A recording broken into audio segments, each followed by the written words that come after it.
अस्सलाम वालेकुम दोस्तों, मैं हूं आपका दोस्त हारिस। उम्मीद करता हूं आप सब खैरियत से होंगे, ठीक ठाक होंगे। दोस्तों, औरत मार्च के हवाले से और बहुत सारे वीडियोस देखने के बाद बहुत सारे लोग मुझे टैग भी कर रहे हैं और मुझे इंस्टाग्राम में भी गर्ल्स भी मैसेज कर रही है और बॉयज़ भी मैसेज कर रही है कि हारिस आप अपनी राय दें इस बारे में। मैं आपको स्ट्रिक्टली कह दूं कि इस्लाम के बारे में मेरी कोई राय नहीं है। मैं ज़ीरो हूँ। मैं आई एम नॉट मुफ्ती। मैं कोई हालिम नहीं हूँ। मैं एक सादा इंसान हूँ, लेकिन मेरे इस्लाम बहुत खूबसूरत है। वो मुझसे और मेरे मखलूक से ज़्यादा खूबसूरत है। इस्लाम के बारे में अगर कोई कुछ कहता है तो ज़ाहिर सी बात है मुझे भी बहुत बुरा लगता है। मैं भी मुसलमान हूँ और मेरी इस्लाम की सबसे बड़ी खूबसूरती ये है कि वो इतना पॉजिटिव एक मज़हब है कि अगर आप रास्ते से पत्थर को भी हटाते हैं तो उसके भी आपको कुछ दर्जात मिलते हैं, कुछ सवाब मिलते हैं। तो बहुत सारी वीडियोस, बहुत सारे पिक्चर्स देखने के बाद मेरी राय ये है कि देखो, दुनिया में दो किस्म के मर्द होते हैं। एक वो मर्द जो अपनी औरत के साथ जुल्म करता है, उसको मारता है, उसको डांटता है, चूँकि मैं समझता हूँ ये गलत बात है। और दूसरा हो जो अपनी औरत का बड़ा ख्याल रखता है, उसको घुमाता है, उसके फैमिली का ख्याल करता है, अपने बच्चों का ख्याल करता है, उसके लिए दिन रात स्ट्रगल करके मेहनत करता है। तो मैं समझता हूँ कि आजकल बहुत सारे मर्द, मैं किसी मेरा मेरा मैं अपनी नज़रिया दे रहा हूँ, ठीक है। मुझे किसी को पॉइंट आउट नहीं करना, ना औरत को ना मर्द को। मैं अक्सर देखता हूँ कि कुछ मर्द अपनी औरत को बाज़ार के बीच में डांट रहे होते हैं या मार रहे होते हैं या बड़े बुरे तरीके से रिएक्ट कर रहे होते हैं।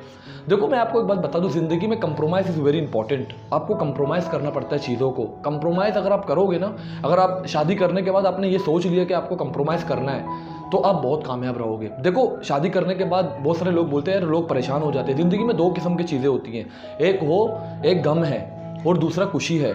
लेकिन मैंने हमेशा गम को बहुत ज़्यादा इंपॉर्टेंस दिया है। आप पूछते होंगे, ये सवालिया निशान होगा कि क्यों? क्योंकि गम आपको जीना सिखाता है।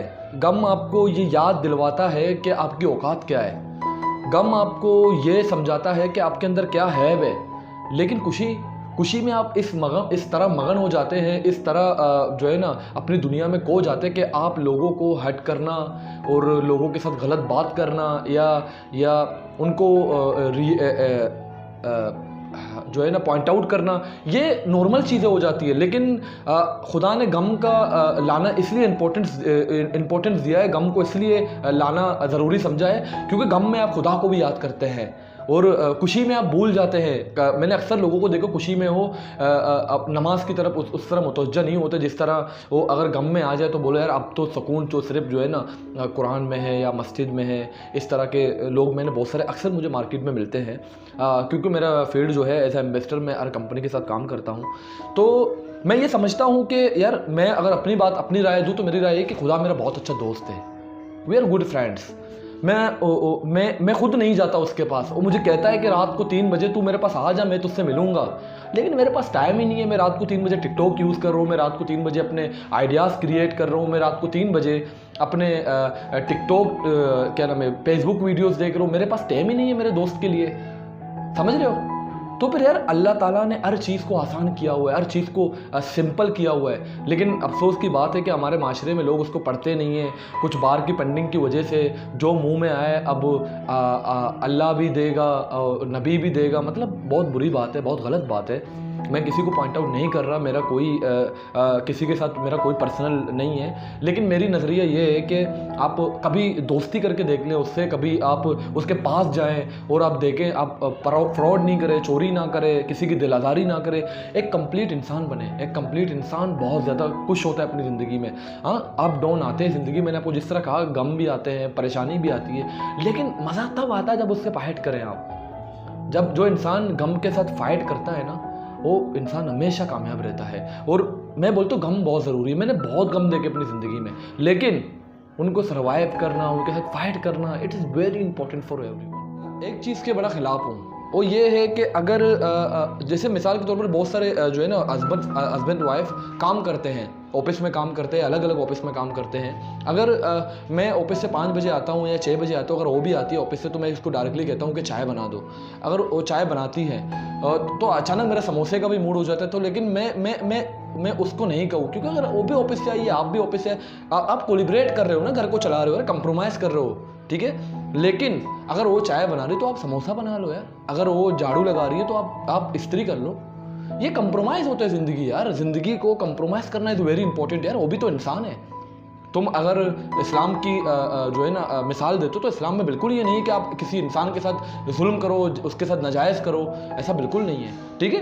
तो जो वो औरतें हैं उसके बारे में मेरी कोई राय नहीं, जो मेरी राय है वो ये है कि यार चीज़ें कोलिब्रेट करो, कंप्रोमाइज़ करो। दुनिया में जितनी सारी कंपनियां हैं, जितने सारे व्लॉगर हैं, जितने सारे यूट्यूबर हैं, जितने सारे लोग भी हैं, वो उनके सब्सक्राइबर्स, उनके व्यूज़ क्यों बढ़ते हैं?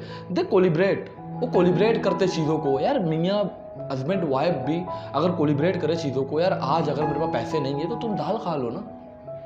अगर इस ईद को मैं तुम्हें काडी नहीं ले दे सकता तो तुम आज गुल अहमद पहन लो।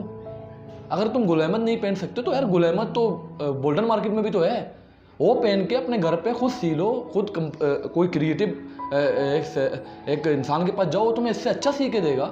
चीज़ों को कंप्रोमाइज़ करना बहुत आसान है। अगर आप ईद को चप्पल पहन रही है, अगर आपके पास दूसरे दिन के लिए शूज़ नहीं है ना, तो फिर आप पापा को मत बोलो ना यार, आप गुजारा कर लो ना, कंप्रोमाइज़ कर लो ना यार। तुम्हें पता है कि कितने सारे ऐसे ईद हैं कि लोग फुटपाथ पे सो रहे हैं, उनके पास घर नहीं है, उनके पास सुबह की सेवियाँ नहीं है, उनके पास सुबह का नाश्ता नहीं है, लेकिन वो भी तो ईद को सो रहे होते अपने फुटपाथ पे, वो उठते ही नहीं है, उनको भाई उनका क्या ईद है यार। और तुम ईद बनाने के चक्कर में और खुशियाँ मनाने के चक्कर में पता नहीं क्या क्या कर रहे होते हो। तो भाई चीज़ों को कंप्रोमाइज़ करना इज़ वेरी इंपॉर्टेंट। मैं आपको यही मैसेज दूंगा कि यार किसी की दिल आज़ारी ना करो, किसी को दुख ना दो, और चीज़ों को कंप्रोमाइज़ करो। हग एवरीवन यार, रिस्पेक्ट दो हर किसी को, एवरीवन नीड सम रिस्पेक्ट। भाई मुझसे अगर तुम्हें दोस्ती करनी है तो मेरे पास आना है तो आई डिज़र्व सम रिस्पेक्ट, मुझे थोड़ी बस इज्जत दे दो।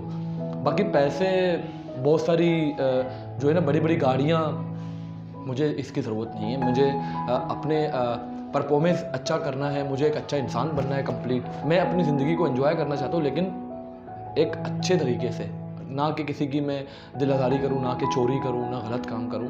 तो दोस्तों मेरा ये राय था, ये मैं आपसे भी यही कहूँगा कि यार ये इनके चक्करों में ना पड़े कि आप ना उनको गालियाँ दें, ना ख़ुद को ख़राब करें, ना इनकी वीडियोस को शेयर करें ज़्यादा। आप कोशिश करें कि अपनी एक पॉजिटिव राय वीडियोस के तौर पर, अपनी जो आपकी राय है वो उसको कमेंट्स के ज़रिए लेके, ना कि उनको इरिटेट करें, उनको गालियाँ दें, उनको बुरा करें, क्योंकि अगर आप किसी को गाली दे रहे हो तो आप भी अच्छे इंसान नहीं है मेरे नज़र से, ठीक है ना। तो फिर बहरहाल इस्लाम बहुत खूबसूरत है, और मैं अपने इस्लाम के बारे में मैं नहीं जानता इतना, लेकिन मैं जो जानता हूँ वो मैं उससे बड़ा खुश हूँ। और रोमी कहता है, मौलाना रोमी कहता है, अगर मेरी इल्म मुझे इंसान से मोहब्बत करना नहीं सिखाती है तो जाहिल मुझसे 1000 दर्जा बेहतर है। अपनी दोस्त आरिस आस्कानी को इजाज़त दीजिएगा, मिलते हैं इसी तरह के किसी और टॉपिक में। और जिन लोगों ने मुझे टैग किया, मैसेज किया, मैं उन सबका बहुत ज़्यादा शुक्रगुजार हूँ। ये मेरी राय है। चैनल को सब्सक्राइब करना मत भूलिएगा, बेल आइकन ज़रूर दबाइएगा। Thank you so much. अल्लाह हाफ़िज़।